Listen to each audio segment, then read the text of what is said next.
Hysni Hoxha, Pse Vito Kapo dyshonte për helmim të ngadalshëm të Hysni Kapos dhe çfarë ndodhi gjatë festës së Vitit të Ri.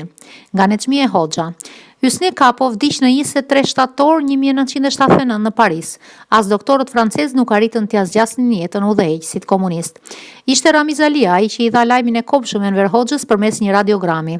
Ky i fundit e kishte nisur vetë Ramiz Alin në Paris që të mund të ndiqte nga afër gjithë ecurinë e operacionit dhe kurimit të Hysni Kapos, ta mbante atë të informuar dhe t'i qëndronte pranë bashkëshortes së tij, Vitos. Këto tregon Hysni Hoxha në librin e saj Përjetime dhe meditime në jetën time politike, ku një kapitull më vete ja kushton raportit të shoqit me Hysni Kapon. Në numrin e fundit treguam se si e përjetoi Enver Hoxha lajmin e sëmundjes së Hysniut, dërgimin e tij urgjent në Paris dhe operacionin e gjatë atje. Çfarë përmbante letra sekrete e ministrit të shëndetësisë Llambizit Çishti për Mehmet Çeun? Mëtej Hysni Hoxha tregon për vdekjen e Hysni Kapos, lajm të cilin e dërgoi Ramiz Alia se si e priti Enver Hoxha dhe se si e përjetoi Vitoja dhe bisedat që bënin së bashku. Veja e diktatorit tregon dhe për dyshimet e Vito Kapos për helmimin e ngadalë të Hysniut, variant për të cilin ajo nuk bie dakord as sot. Letra e datës 8/8/1979 e dorëzuar Dorazi në Tiranë si tepër sekrete mban bashkëngjitur dhe një shënim të Kadri Hasbiut, i cili shkruan me shkrim dore. Përveç meje dhe daktilografistit, me këtë letër u njoh dhe shoku Nesti Nase. Është fare e qartë se nuk do të bizetohet me asnjëri. Originalet e këtyre dy letrave që Llambizit Çishti ja kishte dërguar Mehmet Çeut, ky ja përcolli Enverit. Unë i gjeta në kasafortën që ai kishte në shtëpi. I kam ruajtur dhe i posedoj edhe sot në dosjen e krijuar me ditarët dhe letërkëmbimin mes nesh gjatë periudhës së sëmundjes së Hysni Kapos në Paris deri në 23 shtator 1979. Mbas përcaktimit të diagnozës së rënde, Enveri ishte i prekupuar se si do ta priste Vitoja atë lajm të kopshëm. Duke njohur dhe temperamentin alarmant të Vitos, ai ishte i mendimit që ajo nuk duhej të vijej menjëherë në dieni, pasi gjendja e saj emocionale mund të krijonte dyshime te Hysniu, i cili duhej të mbajë në gjendje sa më të qetë për ta përballuar situatën e rëndë. Me këtë mendim të Enverit ishin dhe mjekët tanë, të cilët i jepnin një rëndësi të madhe qetësisë shpirtërore të pacientit.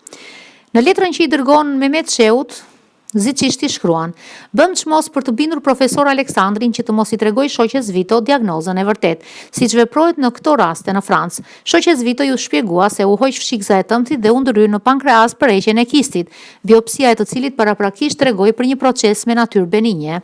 Për patologjinë e vërtet janë në dieni vetëm profesor Hoxha, doktor Gaçe, doktor Dinja dhe unë, kurse në Tiranë e di vetëm shoku Kadri, me të cilin jemi marrë vesh me anë të fjalëve dhe konvencionale që kishim përcaktuar më parë."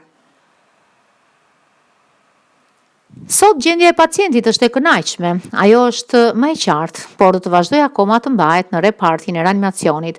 Kemi përshtypjen se pacienti nuk dyshon në gjë të keqe. Në fakt, pas kësaj letre, gjendja e Hysniut u komplikua dhe radiogramet që vinin për të ishin të shumta, derisa mbriti radiogrami i fundit në datën 23 shtator nga Ramiz Alia ku thuhej: "Me pikëllim ju njoftoj se sonte në orën 21:30 vdiq shoku ynë i dashur Hysni Kapo. Enveri e përjetoi me dhimbje të thellë vdekjen e Hysniut. Nuk e shpëtuam dot, nuk ja zgjatëm dot jetën", thoshte ai me hidhërim. Për të gjithë ne që e kishim njohur nga afër Hysni Kapon, kjo humbje ishte shumë e rëndë. Mbritjen e trupit të Hysniut në Tiranë, Enveri e priti me një dhimbje të jashtëzakonshme, i mbushur me dëshpërim dhe plot emocione. Ai e pati shumë të vështirë të përmbante emocionet e thella para arkivolit me trupin e shokut të ngushtë, të njeriut me të cilën kishte luftuar dhe punuar një jetë të tërë së bashku, krah për krah njëri tjetrit të frymzuar nga të njëjtat ideale, të kalitur me zjarrin e luftës dhe në vështirësitë e ndërtimit të një shoqërie dhe shteti të ri. Hysni Kapoja as edhe njëherë nuk i krijoi ndonjë problem partisë dhe Enverit. Para publikut Enveri i mbajti emocionet brenda vetes, nuk derdhi lot, por pas varimit në mbrëmje, Ciao me ngashërim në një organ. Unë nuk i fola fare, nuk i rash në sy. Vdekjen e Hysniut e përjetoi me dhimbje i gjithë populli ynë. Ardhja në ditët e omazheve të njerëzve të shumë nga gjithë rrethet e Shqipërisë tregonte atë respekt dhe dashuri që kishin njerëzit për Hysni Kapon, udhëheqësin popullor që u akushtoi gjithë jetën e tij popullit dhe adeut. Hidhërim të thellë ndjeva dhe unë. Të dy me Enverin ato ditë të zis shkonim shpesh te Vitoja që t'i ndodheshim pranë. Në bisedat që bënte Enveri, donte ta kujtonte Hysniun vetëm të gjallë e buzagaz, të urtë dhe të matur, trim dhe të paepur. Ai kërkonte t'i sillnin niprit e vegjël të Hysniut, i ulte në gjunjt e tij dhe ata i ithnin duart në qafë. Enveri i përkëdhelte, i puthte, i bënte të qeshnin dhe ata kënaqeshin me xhaxhi Enverin siç e thërrisnin. Edhe më pas Enveri tregoi kujdes të qëndronte afër Vitos dhe fëmijëve të saj dhe të Hysniut. Në 9 nëntor 1979, Vitoja kishte për vjetorin e parë të ditëlindjes së saj pa Hysniun. Mendova të shkojë pa ftuar, të ha drek me Viton dhe fëmijët e saj. Ajo u ndje mirë që i vajta dhe kur mbetën vetëm ne të dyja, nuk më la të ikja. Unë ndjenja dhe për 3 orë bashk dhe ajo zbrazi me mua shoqen e saj gjithë dhimbjen e saj, duke më treguar dhe se ç'kishte hequr ato ditë në Paris. Po ashtu më shprehu pa kënaqësinë e saj që siç tha ajo, shoku Ramiz nuk kishte treguar asnjë kujdes për Viton, nuk kishte qëndruar asaj pranë, duke e lënë shpesh vetëm dhe të painformuar se ç'po ndodhte gjatë orëve të gjata të operacioneve. Gjithashtu më tha se Ramizi e kishte lënë vetëm tek qëndronte pranë arkivolit në fund të avionit gjatë rrugës së kthimit për në atë dhe. E dëgjova Viton me dhimbje në zemër për vojtjet e ankesat e saj, po thuaj pa e ndërprer, veç duke i thënë hera herës në një fjali qetësuese dhe ngushëlluese. Edhe më pas vazhdova t'i shkoja pas drekjeve në shtëpi për shoqëri, por vura re që ajo po më qëndronte ftohtë. Si duket kishte menduar se të gjitha ato që më tha atë ditë, unë doja transmetoja Enverit. Por unë nuk i thasha Enverit asgjë nga përmbajtja e bisedës së Vitos, sepse nuk doja të shtoja edhe më dhimbjen e tij me përshkrimet e hollësishme, me dyshimet e Vitos dhe me akuzën e padrejtë që ajo bëri për Ramizin. Në fakt, Ramizi kishte qëndruar më shumë në ambasadën tonë që të komunikonte shpesh dhe drejt për drejt me Enverin, duke i dërguar radiograme njëri pas tjetrit, por dhe që të mos i binte në sy për keq Hysniut. Vitoja priti edhe pak ditë dhe pastaj i shkoi Enverit në zyrë. Në bisedë i tha atij për herë të parë dhe dyshimin që ajo kishte krijuar në kokën e saj, ose që ja kishin futur në kokë se gjoja Hysniun e kishin helmuar me helmim të ngadalshëm. Enveri e kishte dëgjuar me vëmendje dhe pastaj i kishte folur gjatë për ta bindur se Hysniu vdiq nga sëmundja e pashërueshme e kancerit, që ishte përhapur në shumë organe të trupit, por Vitoja nuk u bind dhe vazhdoi me versionin e saj të helmimit. Natën e vitit të ri 1980 ftuan Viton dhe fëmijët që ta kalonim së bashku. Megjithse për të dyja palët që një festim i dhimbshëm pa Hysniun e shtrenjtë, e kujtuam atë gjatë gjithë mbrëmjes duke e mbyllur me urimin të roj për jetë kujtimi i tij. Edhe në ditët e sotme, në intervista televizive apo në shtyp, Vitoja vazhdon ti përmbahet pikpamje se Hysniun e kanë helmuar, kurse unë këtë çështje divergjente mes nesh nuk e kam hapur më as me Viton dhe as publikisht.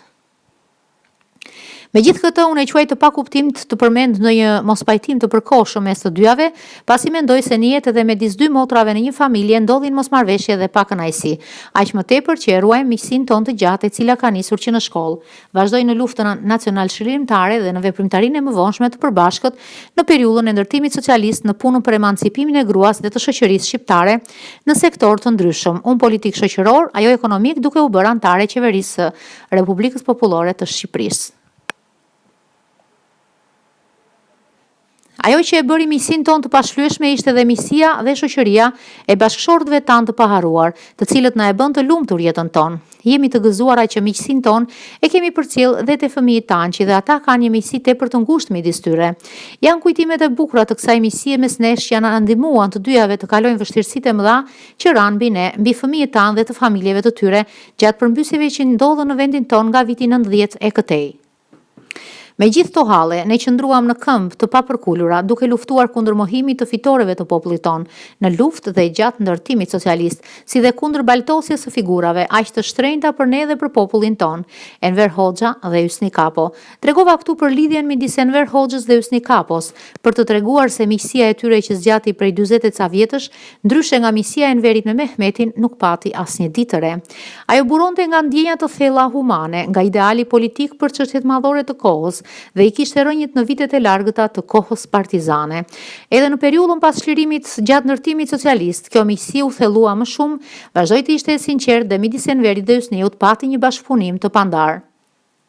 Për mua, miqësia e thellë e sinqertë mes Enver Hoxhës dhe Hysni Kapos është një shembull i spikatur i marrëdhënieve dhe i bashkëpunimit me përgjegjësi mes personaliteteve të larta politike në shërbim të atdheut dhe popullit. Pjesë nga kujtimet e botuara në një libër nga bashkëshortja e diktatorit Enver Hoxha.